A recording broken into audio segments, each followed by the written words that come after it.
Poverty in the UK, the public's view. Poverty in the UK is seen as a real problem. The queues people have seen at food banks have raised awareness of it. People think they could be at risk. The rising cost of living and job insecurity means poverty isn't just something that happens to other people anymore.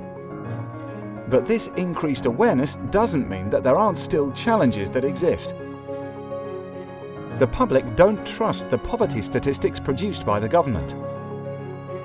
They don't think the relative poverty measure captures what it means to be poor or reflects what they see in reality. And the language is unhelpful. Poverty means different things to different people. So, how do the public define poverty in the UK?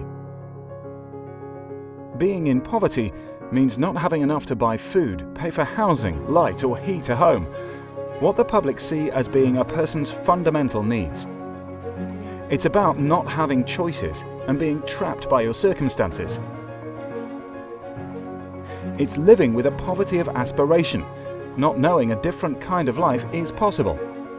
It's being excluded from participating in the kinds of things people take for granted, like not being able to see friends or family.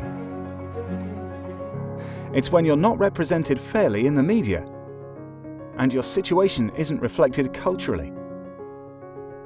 It's not having social networks who can provide a cushioning effect from the damaging impacts of poverty, like offering to help with childcare or lending money when you fall short.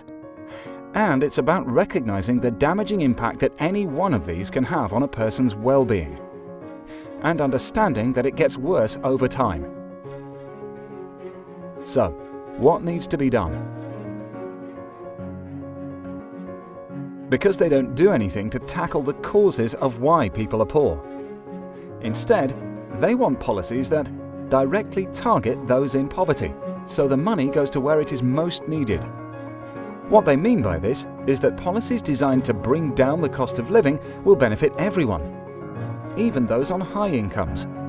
Any policies to tackle poverty should just focus on making life better for those beneath the poverty line.